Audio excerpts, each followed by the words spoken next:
Iya, di untung sini. aja masih bisa beli kopi, Val. Iya, untung juga tadi aku masih bisa lunch, tapi Iya.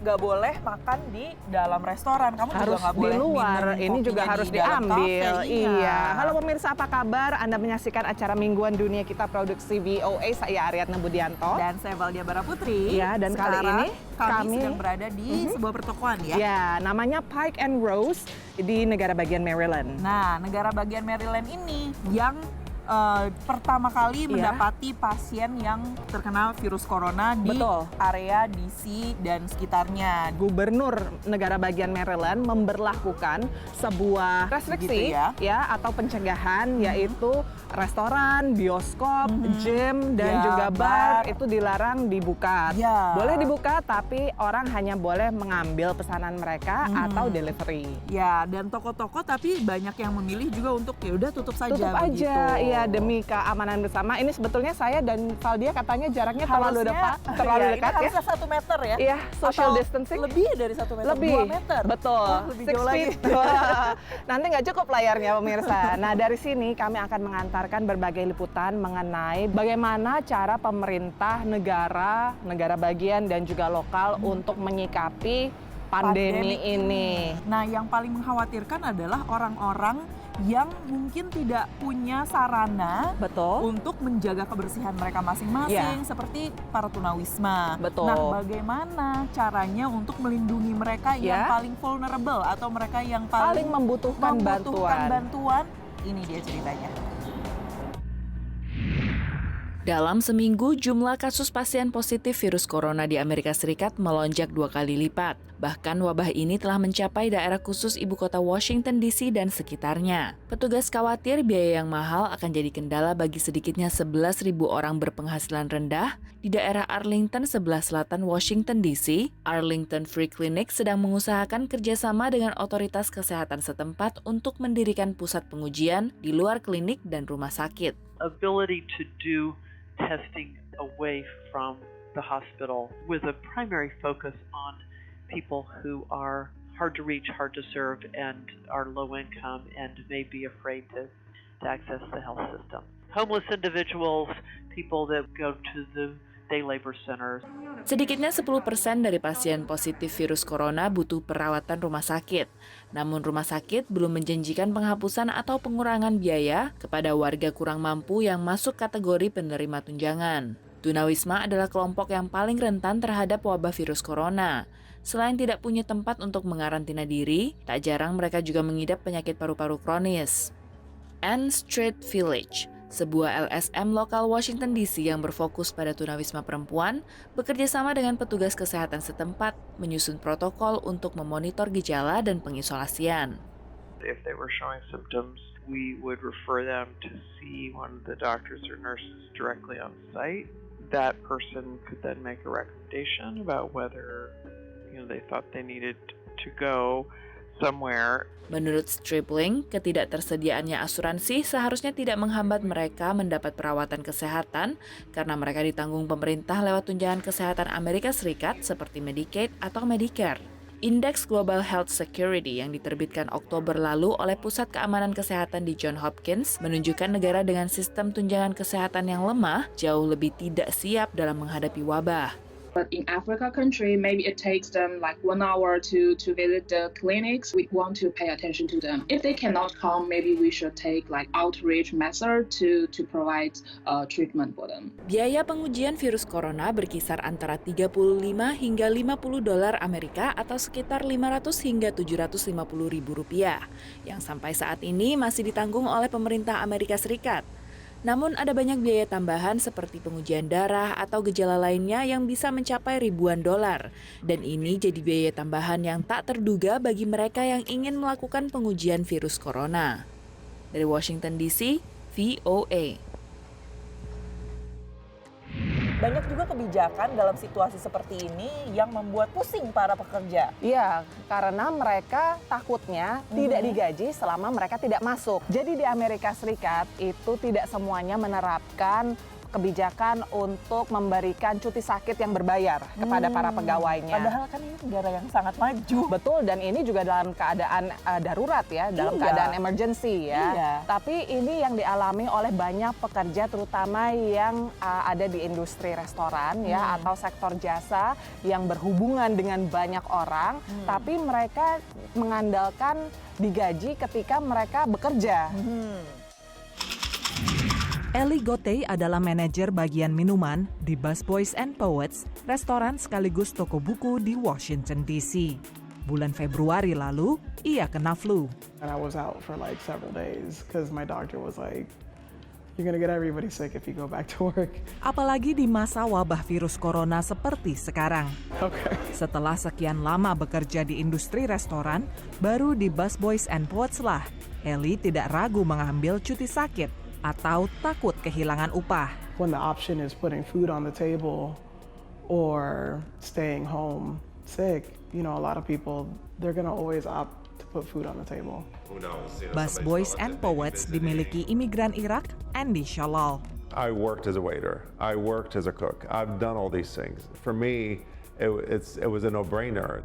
Tapi Amerika Serikat adalah satu dari segelintir negara di dunia yang tidak punya undang-undang nasional untuk memandatkan tempat kerja untuk memberikan cuti sakit. I want to go out to eat and not have somebody sneeze on my food. Andy giat memperjuangkan agar Washington DC mensahkan undang-undang yang mengatur cuti sakit. Sejumlah studi menyimpulkan bahwa kebijakan cuti sakit bisa menurunkan tingkat penularan hingga 40%. Ini terbukti dalam sebuah penelitian wabah flu. Banyak perusahaan menawarkan cuti sakit berbayar, dan 12 negara bagian ditambah District of Columbia kini mengharuskan adanya cuti sakit berbayar. Namun di wilayah lainnya sekitar 1/4 dari total pekerja di Amerika Serikat tidak mendapat jaminan cuti sakit. Umumnya adalah buruh yang diupah minimum, seperti di restoran atau sektor jasa lainnya yang berinteraksi dengan publik. Namun pandemi COVID-19 memunculkan perhatian khusus dari Kongres dan Presiden Trump. We're also going to be talking about hourly wage earners getting help so that they can be in a position where they're not going to ever miss a paycheck. Partai Demokrat telah bertahun-tahun mengupayakan disahkannya undang-undang cuti sakit yang dibayar. Kelompok dan serikat bisnis serta Partai Republik menjegalnya dengan alasan terlalu memberatkan secara finansial dan mengekang. Sejalan merebaknya virus corona, kini mereka mulai membuka diri untuk negosiasi. Sometimes it takes a coronavirus type of thing for us to start thinking in terms of, maybe the way we've been doing things isn't necessarily making America great. RUU cuti sakit berbayar yang diusulkan mungkin hanya berlaku saat darurat kesehatan masyarakat seperti sekarang. Masih diperdebatkan apakah cuti berbayar bisa diambil untuk sakit flu biasa, flu perut, atau penyakit menular lainnya yang tidak berdampak separah COVID-19. Dari Washington DC, VOA. Nanti kita akan kembali Jalan-jalan ke sebuah toko Iya. yang dimiliki oleh diaspora Indonesia Nah. yang ternyata juga terkena terimbas oleh efek, pandemi betul, virus corona betul ini. sekali. Jangan kemana-mana, tetap di dunia Dunia. kita.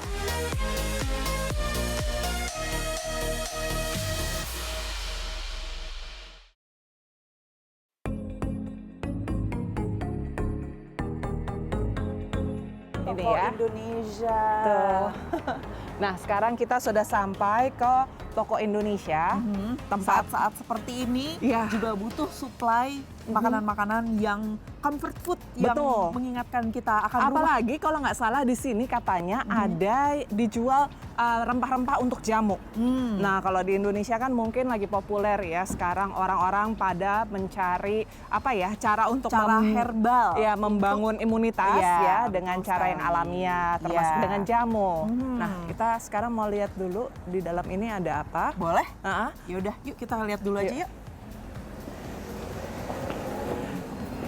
Ya, pakai lengan. Halo Ibu.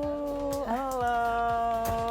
Nah, Memang bisnis di Amerika Serikat itu seperti yang tadi kita udah bahas ya Valdia ya, agak-agak upside down, agak-agak apa ya? Jadi jungkir balik akibat krisis ya, situasi krisis seperti kesehatan ini. Dan tidak terkecuali bisnis-bisnis diaspora Indonesia yang ada di Amerika. Betul. Bagaimana dampaknya dan bagaimana saja yang cara mereka bertahan? lakukan ya untuk bertahan? Kita lihat liputannya berikut ini. Inilah toko Indonesian and Asian Market yang menjual berbagai barang kebutuhan sehari-hari bagi diaspora Indonesia dan Asia di Redland, Maryland. Pandemi corona diakui pemiliknya, Linda Campbell, mempengaruhi para pelanggan yang datang. Apalagi setelah Gubernur Maryland mengeluarkan aturan untuk menutup sejumlah bisnis seperti restoran dan bioskop. Karena mereka takut nanti kalau sampai groceries ditutup juga, mereka gimana? Apalagi kalau sampai nggak boleh keluar rumah seperti di negara lain yang terjadi gitu. Mereka memborong persediaan makanan seperti mie instan, beras, dan bumbu-bumbu. Selain itu, berbagai bahan membuat jamu atau empon-empon juga laris diserbu. Oh iya, terutama ini. Terutama temulawak ini. Cuman karena saya juga dapat barangnya juga nggak bisa banyak gitu. Jadi akhirnya saya jatah mereka gitu. Khasiat empon-empon ini juga dipercaya Irma Melani yang sehari-hari bekerja sebagai penjaga manula di sebuah komunitas pensiunan di Gaithersburg, Maryland. Terus yang namanya orang Jawa empon-empon, saya bikin juga. Nenek-nenek saya kasih juga, mereka mau aja karena nggak pahit juga sih. Saya nggak pakai gula juga. Irma yang sudah 17 tahun bekerja sebagai caregiver atau perawat manula memang berusaha menjaga kebersihan dan meningkatkan imunitas tubuhnya. Apalagi komunitas tempatnya bekerja juga memberlakukan aturan ketat sehubungan dengan penyebaran virus corona ini. Mengantisipasi penyebaran virus corona juga dilakukan oleh Wiwit Cahyana, seorang realtor di Fairfax, Virginia, dengan melakukan beberapa tindakan pencegahan ke para kliennya. Kita bisa kasih adjustment ke seller untuk para penjual, misalnya kalau mereka nggak mau open house, kita bisa sebagai realtor ya, kita bisa nawarin, oke, gimana kalau kita syuting rumahnya dengan 3D kamera, bisa seperti jalan di rumah tapi lewat internet gitu, direkam. Bagi penjual yang masih nyaman membuka rumahnya untuk showing, selain disediakan penyanitasi tangan, Wiwit juga membatasi jumlah orang yang boleh masuk. Sampai saat ini, tambah Wiwit, bisnis real estate di Washington DC area masih berjalan seperti biasa walaupun tingkat suku bunga KPR lebih rendah karena pasokan rumah yang juga terbatas. Diaspora Indonesia lainnya adalah Dr. Mingliarti Cahyana, pemilik klinik One Health Medical Center di Reston, Virginia. Menyikapi pandemi ini, Ming kini melakukan penyaringan terlebih dahulu sebelum pasien datang ke tempat prakteknya. Apa ada kontak atau enggak dengan yang punya penyakit coronavirus atau enggak travel atau enggak, mereka ada panas, ada demam atau enggak, kayak gitu. Udahnya kayak misalnya kalau orang datang juga begitu check in, kalau misalnya orang yang sakit kita langsung biasanya bawa ke belakang jadi supaya enggak sama-sama sama orang-orang yang sehat juga kayak gitu. Sebagai dokter, Ming menyarankan untuk rajin cuci tangan, jangan menyentuh wajah, sering minum air putih, menghirup udara segar, dan kena paparan sinar matahari. Lalu, bagaimana dengan empon-empon? Memang saya belum sampai meneliti kayak gimana, tapi ya mereka itu punya khasiat sendiri ya untuk ya memperkuat imunitas tubuh kayak gitu. Jadi kalau menurut saya nggak ada salahnya untuk dikonsumsi karena memang itu sesuatu yang natural. Jadi menurut saya boleh aja. Dari Washington DC, Valdia Baraputri, Rere Wahyudi, Nia Iman Santoso, VOA. Kalau gitu aku bayar dulu deh. Oke. Nanti Terima kita kasih, Bu. akan kembali lagi ya.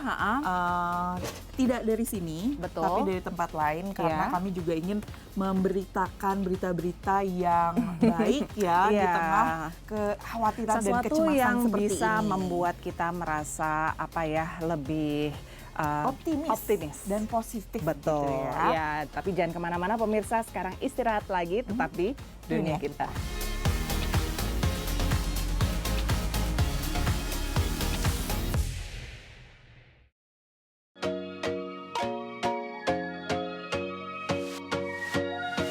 Nah, seperti janji kita tadi ya Valdia ya. Sekarang kami ingin menampilkan cerita-cerita yang menghibur lah. Cerita-cerita baik ya. Betul. Di tengah kecemasan dan kekhawatiran krisis corona ini. Nah, yang pertama ini ada sebuah pameran. Ini yang lucu-lucu nih. Lucu-lucu karena? Jadi pameran ini khusus untuk anjing-anjing yang membantu manusia saat kejadian 9/11 di Amerika. Mereka semua anjing-anjingnya sudah meninggal karena tua ya. Walaupun mereka terlibat dalam suasana yang tragis gitu ya, peristiwa yang tragis, tapi apa yang mereka lakukan itu membuat heartwarming atau membuat kita menjadi hangat rasanya saat mengenang mereka. Betul, begitu kita ya. lihat pemirsa. Saat peristiwa 11 September 2001 menimpa kota New York, fotografer Charlotte Dumas berada jauh dari lokasi. Namun ia tidak bisa melupakan apa yang dilihatnya di berbagai koran. Foto-foto anjing penyelamat yang mencari korban di reruntuhan kedua gedung World Trade Center. 1 dekade kemudian, tahun 2011, Charlotte memutuskan mengadakan pameran yang didedikasikan untuk memperingati para pahlawan kaki 4 ini. They were old, they were like within 13 to 16 years of age at the time that I photographed them.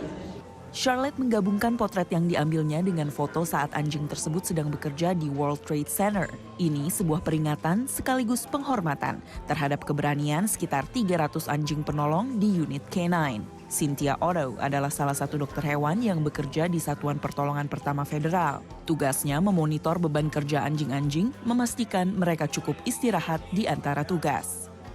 People say, were the dogs depressed? Well, probably not, because they didn't understand the loss of life.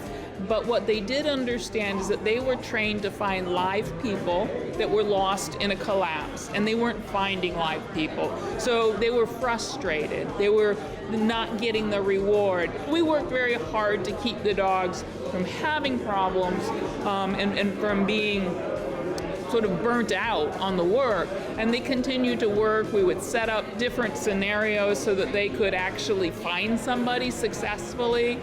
Saat menerima kenyataan bahwa hanya sangat sedikit yang selamat, menurut Cynthia, anjing-anjing itu mengerti bahwa tugas mereka berubah, yaitu mencari jenazah. Setelah operasi penyelamatan usai, anjing-anjing tersebut tidak punya masalah kesehatan, kecuali jika manusia penuntun mereka punya. If the handler had PTSD-like problems, then the dog also started to show some changes in behavior.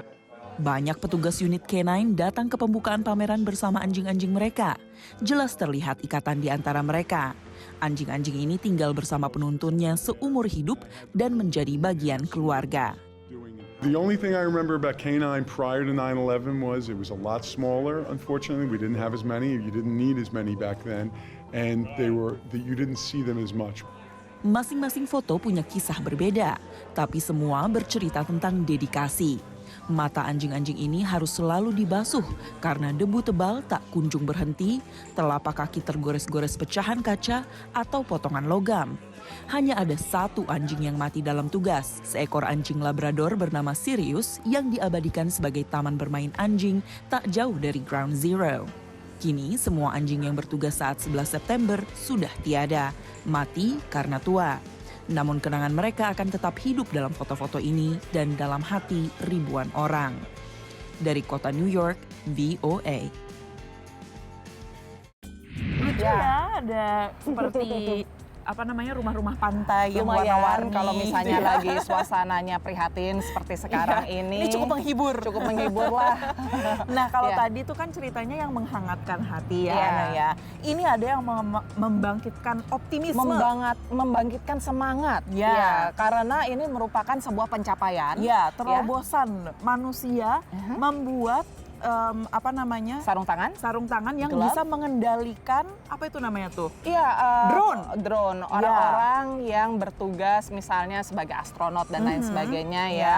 Kadang-kadang ada area yang tidak bisa dimasuki. Nah, itu menjadi tugas robot atau tugas dari artificial intelligence untuk meneruskan apa yang diteliti oleh manusia. Nah, jadi ini drone-nya dikendalikan dengan sarung tangan dan tujuannya untuk dioperasikan di angkasa luar. Ya.